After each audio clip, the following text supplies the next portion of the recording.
चूँकि सादिक का बाप पहले ही फौत हो चुका था, लिहाजा कस्बे की पुरानी रिवायत के मुताबिक उसकी बेवा माँ को सीत के बाप से शादी करनी पड़ गई। दस्तूर के मुताबिक बेवा का अगर कोई लड़का ना हो तो वो किसी से भी शादी कर सकती थी, लेकिन अगर उसका कोई लड़का हो तो गैरत के तकाजे के मुताबिक अपने किसी करीब तरीन रिश्तेदार से निकाह करना पड़ता था। और ज़ाहिर है करीब तरीन रिश्तेदार तो बड़ी हवेली वाले ही थे। इस तरह सीत की दो माएँ थीं, एक उसकी अपनी माँ जिसे वो बाई बीची बेबे जी यानी बाई बीची करगीज़ ज़बान में बाई बीची और बेबे जी यानी कहते थे, जिसका मतलब घर की बड़ी औरत था। और सादिक की माँ को वो किचड़ी यानी छोटी माँ कहते थे। इस तरह सादिक की बीवी जमीला अगरचे उम्र में सीत से 2-4 साल ही बड़ी होगी, मगर वो उसकी बड़ी बहन और भाभी थी, जिसे सीत जीनी या आपा कहता था, और वो जीनी उसे किचनी बाला यानी छोटा लड़का कहती थी। दोनों ने एक दूसरे के नाम रखे हुए थे। सीत उसे जमीला को जीनी और जीनी सीत को किचनी बाला कहती थी। अब दोनों एक ही घर के ख़ानदान के फ़र्द बन गए शादी की वजह से। यानी बढ़ाई बाप, अब उस घर में अब 6 अफराद रहते थे, यानी बढ़ाई बाप, बेबे जी, छुटकी, सीत, जमीला और किचनी, कुल 6 अफराद।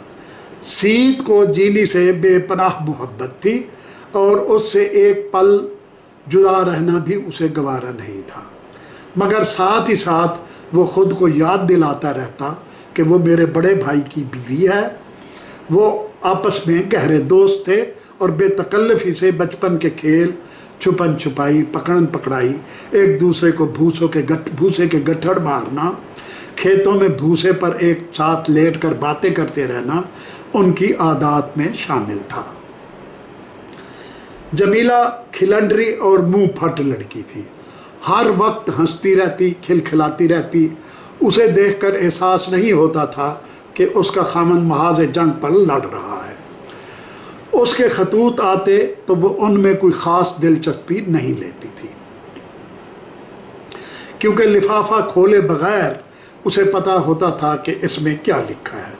वो कभी अपना हाल अहवाल नहीं लिखता था, बस यही कि फ़लाँ को मेरा सलाम दे दें, फ़लाँ पड़ोसी को मेरी खैरियत से आगाह करें, फ़लाँ पड़ोसी का क्या हाल है। वो पूरे महल्ले वालों का एक एक का नाम लेकर बस सलाम ही लिखता रहता और आखिरी लाइन में लिखा होता कि जमीला को भी सलाम। मगर जमीला आखिरी लाइन कभी सुनती ही नहीं थी। उससे पहले ही वो बोर होकर इधर उधर हो जाती। उसके खतूत यानी सादिक के खतूत अमूमन वैसे ही होते जैसे रेवड़ में एक जैसी बेड़े। फिर उसका एक ख़त सारतोफ के अस्पताल से आया जिस पे लिखा था कि वो ज़ेरे इलाज है और बहुत जल्द फारिग होकर गांव कुरकुरू वापस आ जाएगा। कुछ ही दिन गुजरे थे, कटाई का मौसम अरूज पर था कि रूसियों का मकामी गुमाश्ता यानी गंदम, आटे और गले की तरसील का निगहबान उरूज़मत उसका नाम था, वो उरूज़मत उनके घर आ धमका सीत के और बेबे जी से बहस करने लगा कि चूँकि काम बहुत बढ़ गया है लिहाजा जमीला को भी काम पर थ्रेशर पर प्लेटफार्म पर भेजा जाए। बीजी उसे ये कह रही थी कि ठेकेदार तुम पागल तो नहीं हो गए, मैं जवान जहान लड़की को जिसका खामन पहले ही महाज जंग पर कुश्ता सितम है उसकी बीवी को ग्रैंडरी यानी गला गोदामों में भेज दूँ। और उस वक्त बोला वहाँ पहले ही बहुत सी जवान लड़कियाँ काम कर रही हैं, किसी के लिए ख़तरे वाली कोई बात नहीं। और तुम्हारी बहू क्या आसमान से उतरी है, अप्सरा है कोई जिसे जिन उठा कर ले जाएंगे या भेड़िए खा जाएंगे। और दूर क्यों जाती हो, तुम अपने बेटे सीत को उसके साथ भेज दो जो उसकी निगरानी करेगा, वो मुल्क की खिदमत भी करेगा और बहन की हिफाजत भी करेगा। और मैं इन दोनों के साथ क्या नाम है उसका, वो उस माजूर फौजी का जो अभी अभी ज़ख्मी होकर मैदान जंग से लौटा है, हाँ दानियार, मैं उसे भी सीत और जमीला के साथ लगा दूंगा, वो बहुत नेक और शरीफ नौजवान है, वो दोनों का ख्याल रखेगा। बीजी मुज़ाहमत करती रही, मगर आखिर उसे हुकूमत के कारिंदे उरुज़मत के सामने हथियार डालने पड़े। अगले दिन सीत और जमीला अपने अपने घोड़ों पर सवार उरुज़मत के पास पहुँचे तो उसने उनकी ड्यूटी इज्तमाई खेती बाड़ी के लिए गंदम के थ्रेशर प्लेटफार्म और गले के गोदामों पर लगा दी, जहाँ वो गांव के दूसरे 15 साल लड़कों और काम करने के काबिल उधेड़ उम्र औरतों और नौजवान लड़कियों के साथ मिलकर गंदम की कटाई करते, उसे थ्रेशर पर साफ़ करते, भूसा तूड़ी अलग करते, गंदम बोरियों में भरते, बोरियां छकड़ों पर लादते और घोड़ा गाड़ियों पर लाद कर 15 मील दूर यानी 25 किलोमीटर दूर रेलवे स्टेशन पर वाक़े ग्रेनरी यानी गला गोदाम ले जाते। फिर वो बोरियां कई लड़खड़ाती, गैर हमवार और गैर महफूज सीढ़ियाँ चढ़कर ऊपर आर्जी प्लेटफार्म जिसे गैंग प्लैंक तक ले जाते और उन बोरियों को फीडर में खाली करते, जिसके बाद सारा गला गाड़ियों के बंद डब्बों में भर के यूरोप और दीगर महाज हाय जंग तक पहुंचा दिया जाता। फीडर तक बोरियां ले जाना खासा मुश्किल काम था और जान जोखों का काम था। बाज़ औक़ात तो ऊपर पहुंचते पहुंचते दम निकलने के करीब हो जाता और यूं लगता कि अब गिरे कि तब गिरे।